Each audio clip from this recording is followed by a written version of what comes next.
Going into my classroom, I found that in order to be successful, I had to have certain mindsets about my students. Despite how my students walked in that day, no matter what challenges they were facing at home, I had to believe that somewhere in their mind, they wanted to succeed. They might not know it that day, but they wanted to do well. I had to believe that they could do well, and that all students had a legitimate reason that they weren't doing well. It's really easy for me to go into a situation and think, oh, I know that they want to do well, but they don't really have a great excuse for why they're not doing well.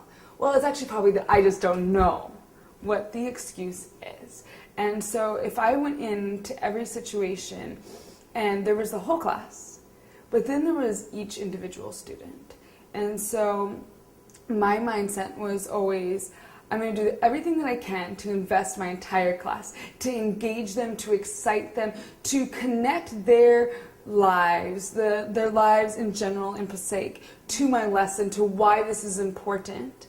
And then I am going to individually deal with each student and go, okay, why is this student maybe not able to fully engage in my class?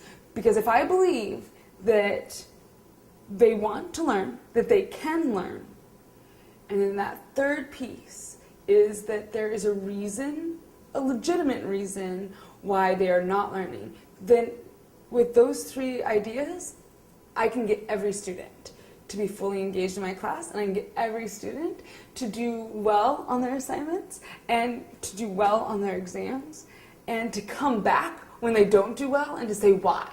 Why didn't I do well? And then ultimately succeed with this idea of going to college and through college. The first step is, what is their competing commitment? What is it that they're committed to that is preventing them from doing well in your class? And so you get that identified, and then now what? How are you going to overcome that? And it depends on what their competing commitment is as to what you do. Sometimes it's very simple. They don't think that they can succeed, so you tutor them in that one little area, and voila, off they go. But it's really not generally that simple. It usually takes a very holistic approach of many, many steps to get them on board. And so my favorite concept is the shock factor. The idea that this student isn't just showing this competing commitment in my class, but in their other classes and in their other classes for many previous years. And their other teachers have actually tried. They've tried many different things. They've called home, they've written discipline reports, they've talked to the kid after school, they've invited the kid after school, they've switched their seat, they've done everything that is in the teacher's manual. Wherever that manual is, they've done everything in that manual. So if I'm going to make the student change, I can't do anything that's in that manual. I have to shock the student and allow them to see that there maybe is a way that they can succeed. And so those shock factors really depend on the student. Those shock factors are everything from telling them that they're doing a great job, or to, when they're not doing well in class, pulling them outside of class and they're expecting to get the, you really need to work lecture instead. What did you eat for breakfast this morning? What's your favorite candy bar? And I remember doing that with one of my students, Gerardo. He was a student who was involved in a lot of games.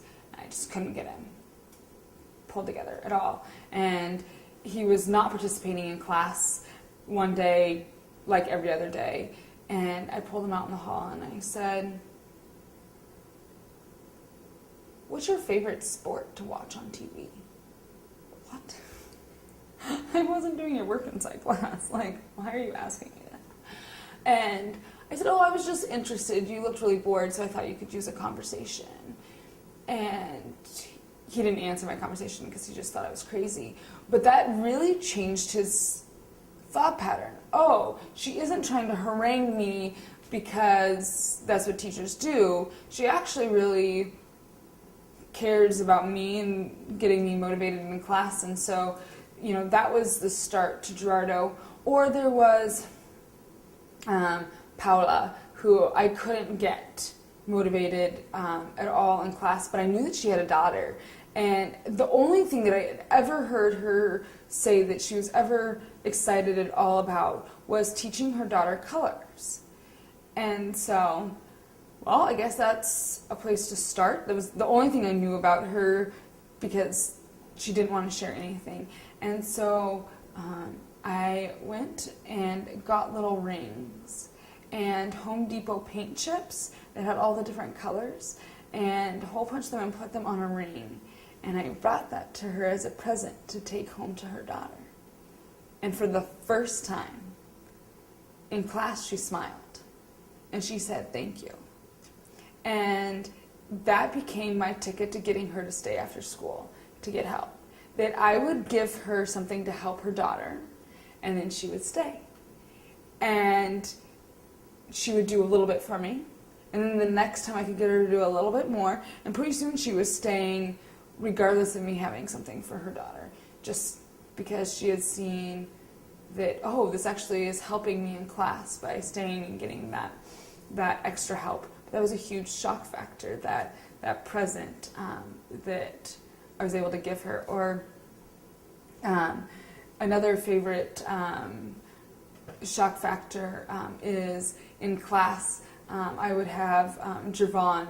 He actually became the leader of all of our oral drill and all of our choral response. So that was the one thing that he believed he could do well. And I would give him answers the day before. Hey, this is what we're going to be doing in class. Here are some of the answers to what we're doing.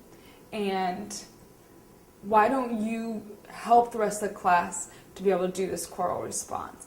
And that built huge confidence in him as he got to see himself succeed. And he couldn't then at the end of the day tell me he wasn't doing well, because I had 28 witnesses in class that knew he knew the answer that day. So, as soon as he said to me, "Oh, I'm not doing well," I just turned to, the 28 other students. Excuse me, does anyone want to tell me how Javon did today? They all thought he did great, so he had to think he did great as well.